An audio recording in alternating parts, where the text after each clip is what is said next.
NTPC থেকে তিলডাঙ্গা যাওয়ার রাস্তা দেখাবো আজকে। আজকের অবস্থা দেখেন, রাস্তার অবস্থা। এনটিপিসি থেকে তিলডাঙ্গা যাওয়ার রাস্তা এটা। এখানে তাও তো একটু ভালো আছে, গাড়ি স্লো চলছে। যাই হোক, সামনের দিকটা এত খারাপ আছে সামনের দিকে যে বলে বোঝা যাবে না, বললেও বুঝতে পারবেন না। তো ভিডিও করলাম, আপনারা চোখে দেখেন, দিয়ে কমেন্ট করবেন। এই তো যে রাস্তার অবস্থা, একটা ভ্যানওয়ালা কীভাবে এই রাস্তা গেলেতে যায়।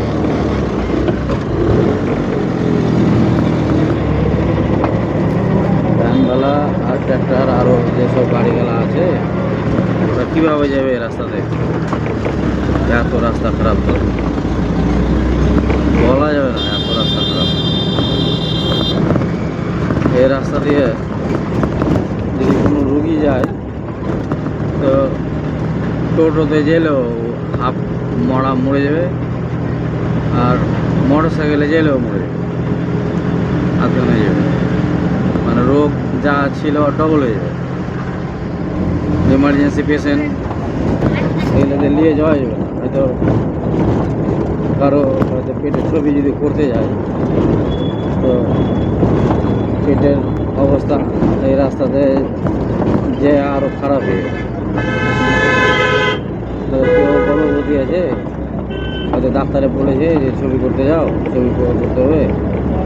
তো এই রাস্তা দিয়ে হয়তো হাসপাতাল আছে ওইদিকে যদি যায় তো যেতে যেতে ওর হয়তো বাচ্চা কাচ্চা হয়ে যাবে। এরকম রাস্তা, টোটোতে গেলেও ওরকম অবস্থা, আর মোটর সাইকেলে গেলেও ওই অবস্থা। রাস্তার অবস্থা এত অবনতি, এত খারাপ যে বলার মতন নয়। এলে রাস্তা করে গেছে, অন্যান্য যাবো, সব জায়গাতে গর্ত গর্ত আর গর্ত। এতে হচ্ছে রাস্তার অবস্থা, এত খারাপ রাস্তা। এখান দিয়ে হাজার হাজার গাড়ি চলছে দিনে, এখান থেকে কোটি কোটি টাকার বিজনেস হয় এই রাস্তাটা। আর এই রাস্তাটা ঠিক করে ভালোভাবে কি কিছু রাস্তা ঠিক করার কোনো পরিকল্পনা নেই।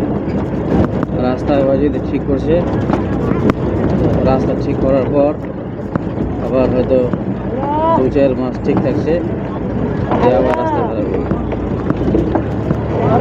রাস্তাটা ঠিক করছে, ঠিক করে ভালোভাবে করে না। হয়তো 10 কোটি টাকা যদি আসছে তো 6 কোটি টাকা খরচা করছে, আর 5 কোটি টাকা খেয়ে নিই। এই তো হচ্ছে রাস্তার অবস্থা,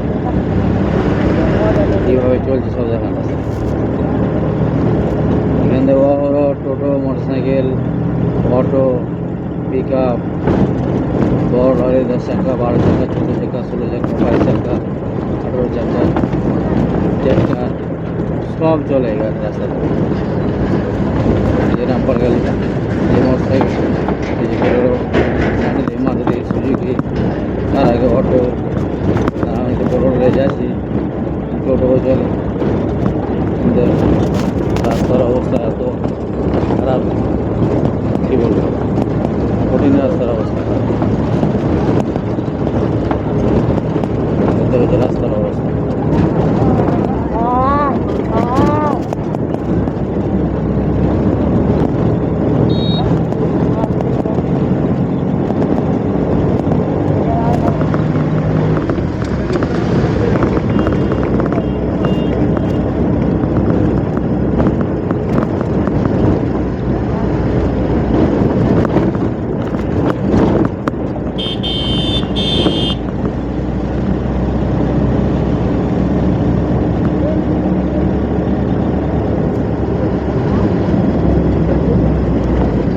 এই রাস্তাগুলো ইমিডিয়েটলি ঠিক করতে হবে ভালো করে, যাতে একবার ঠিক করলে 10 বছর আর ঠিক করতে না হয়। ট্যাক্সের টাকা লাগছে লাগুক, সরকারের ট্যাক্সের টাকা কম আছে, সব তো ট্যাক্সের টাকাগুলো বড় লোকগুলো আগে দিয়েছে। বড় লোক এলাকা না দিয়ে একবার রাস্তাটা ভালো করে ঠিক করুক। দেখেন কত বড় বড় গর্ত, ওখান দিয়ে যাওয়া দিশা বয়ে যাবে, কত বড় বড় গর্ত। এই তো হচ্ছে রাস্তার অবস্থা, বড় বড় গাড়ি চলছে সব। রাস্তা ঠিক নেই, তাও কী করবো, এরকম করেই যেতে হবে। কিছু করার নেই, এর থেকে আর বিকল্প রাস্তা নেই অন্য, এটাই রাস্তা। এটা দিয়ে চাঁদর, তারপরে তিলডাঙ্গা, মরিডাঙ্গা, ইসলামপুর সব গাড়ি এখান থেকে।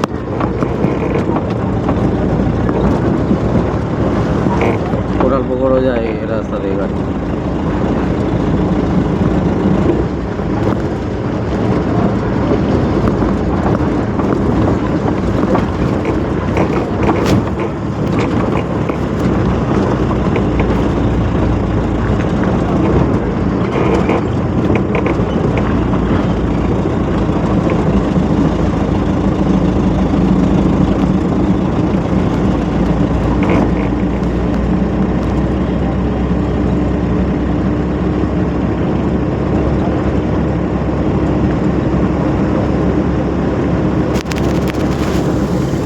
এটা হচ্ছে ফাঁড়ি, এটা হচ্ছে ফারাক্কা ফাঁড়ি।